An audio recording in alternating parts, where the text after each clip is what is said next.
எத்தனையோ மேடைகளில் தமிழகம் முழுவதும் பேசியிருந்தாலும் பேச வந்த பேச்சாளரை உயர்த்துகிற ஒரே மேடை இந்த மேடை என்பதில் எனக்கு மிகப்பெரிய மகிழ்ச்சி. அண்ணனுக்கு எப்பயுமே அடுத்தவங்களை உயர்த்தி தான் பழக்கம்.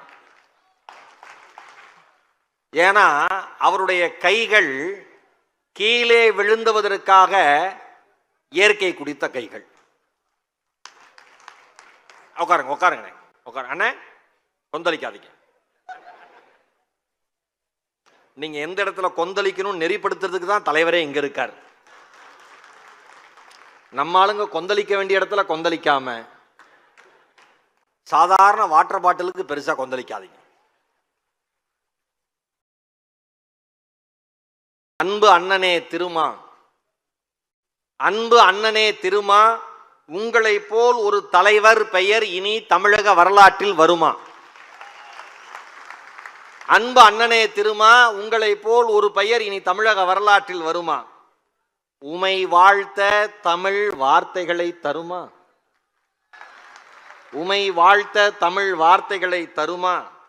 எத்தனை வார்த்தைகளை இட்டு நிரப்பினாலும் உங்கள் சேவைக்கு அது ஈடு இணை பெறுமா? என் அண்ணனே திருமா. ஏன் நான் இப்ப அண்ணனோட ரசிகனா தான் இங்க வந்திருக்கேன். விமான பயணம், சென்னையிலிருந்து கோயம்புத்தூர் போறேன். ஒரு பெரிய இறையருள்ள இயற்கையினுடைய ஆசீர்வாதத்துல அண்ணன் பக்கத்து இருக்கே எனக்கு கிடைச்சது. பக்கம் எவ்வளவு பெரிய விஷயம். அப்பாயின்மெண்ட் வாங்கி பார்க்க முடியுமா தலைவரை? பக்கத்துலேயே கொண்டு போய் உட்கார வச்சேன். எனக்கு நம்பிக்கை இருக்கிறதுனால சொல்றேனே, தப்பா எடுத்துக்காதீங்க. ஆண்டவன் அங்கேயே உட்கார வச்சான். எனக்கு பேசலாமா வேண்டாமா? ஏன்னா கர்ஜிக்கிற குரல்ல சிறுத்தைனா சும்மாவா? வனத்தில் இருக்கிற சிறுத்தை உணவில்லாமல் 5 to 6 நாட்கள் உயிர் வாழும். வனத்தில் இருக்கிற சிறுத்தை உணவில்லாமல் 5 to 6 நாட்கள் உயிர் வாழும். இந்த களத்தில் இருக்கிற சிறுத்தை தன் மக்களுக்காக வாழ்நாள் முழுவதும் பசியோடு காத்திருக்கும். பேசிக்கிட்டே இருக்காரு. அதை பண்ணிருங்க இதை பண்ணிருங்க, வந்துடுறேன் அதை பண்றேன் பேசி. எனக்கு நான் எப்பாங்க ஃப்ளைட்டா டேக் ஆஃப் ஆகுது, ஐயோ போனை வைக்க மாட்டாங்க போல இருக்கேன் நம்ம ஆளுங்க. நான் கும்பிட்டு இருக்கேன் குலதெய்வத்தை, எப்படியாவது போனை கட் பண்ணோன்னே அண்ணன்ட்ட பேசிடணும்னு. டேக் ஆஃப் ஆகிற வரைக்கும் அவர் பேசிக்கிட்டே இருக்கார். அதை வந்துடுறேன் இங்கே வந்துடுறேன், ஏதோ தொடர்பா கட்சி தொடர்பா பணிகள் தொடர்பா அண்ணன் பேசிக்கிட்டே இருக்கார். டேக் ஆஃப் ஆச்சு பாருங்க, நான் அமைதியாக இருக்கேன். வந்தோடனே சிரிச்சாரு, எல்லாத்தையும் அன்பா சிரிச்சாரு. நிறைய பேர் புகைப்படம் எடுத்துக்கிட்டாங்க. ஒரு சின்ன முக சுளிப்பு கூட இல்லை. அப்படியே ஒரு சீரியல்ல 4 எபிசோட் வந்துட்டு போட்டோ எடுக்க மாட்டேங்கிறான். கேட்டா பெரிய ஆளுங்கிறான். என்ன சாணவாசனே உங்களுக்கு தெரியும், நம்ம ஆளுங்க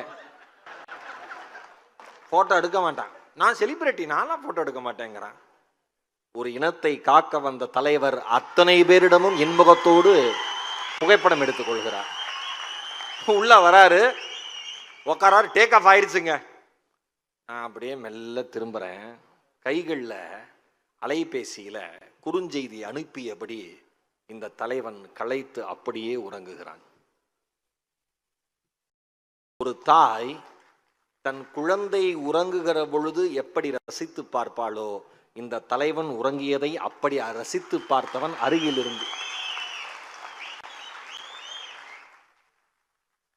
ஃப்ளைட் மோடு கூட போடல, அப்படியே டேக் ஆஃப் ஆகி அப்படியே லேண்ட் ஆகுது. லேண்ட் ஆனோன்னா கால் விடுவான நம்மால், இறங்கணும்னு ஃபோன் பண்ணிட்டாங்க அத்தனை பேரும். இந்த வந்துட்டேன் வெளியில, முடிஞ்சு போச்சு, எங்கே பேச.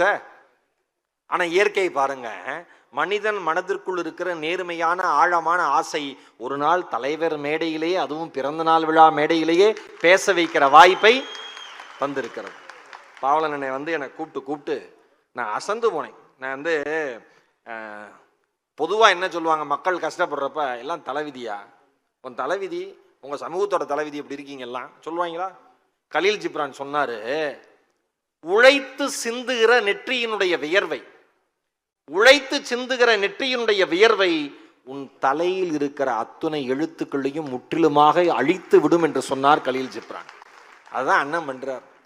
உழைங்கிறார், போராடுங்கிறார். எனக்கு தெரிஞ்சு முதல் முறையா உலக வரலாற்றில் ஒரு மனிதன் அடங்க மறு என்று சொன்னார்.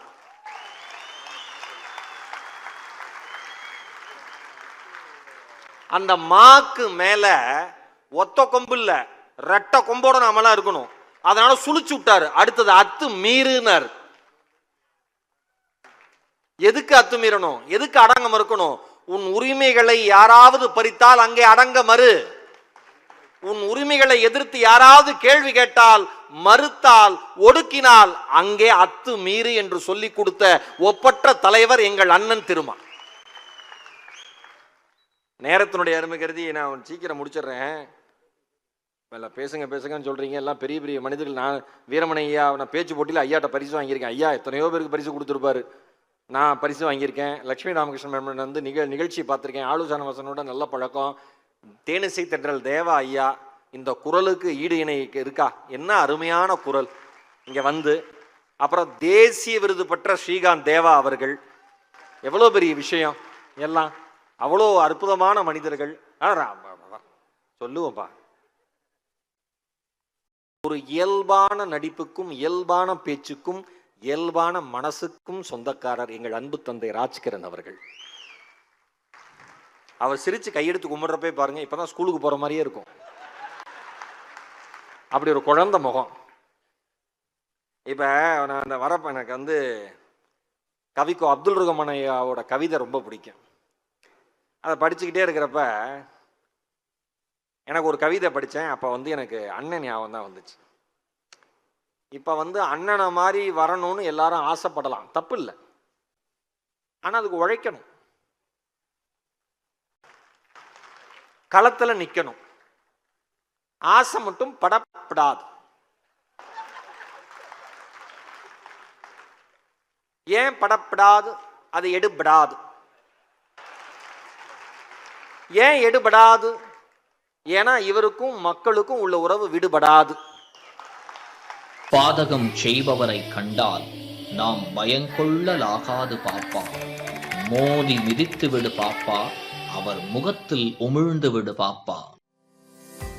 அண்மை செய்திகளை உடனுக்குடன் தெரிந்து கொள்ள இணைந்திருங்கள் இயம்நாடு தொலைக்காட்சியுடன்.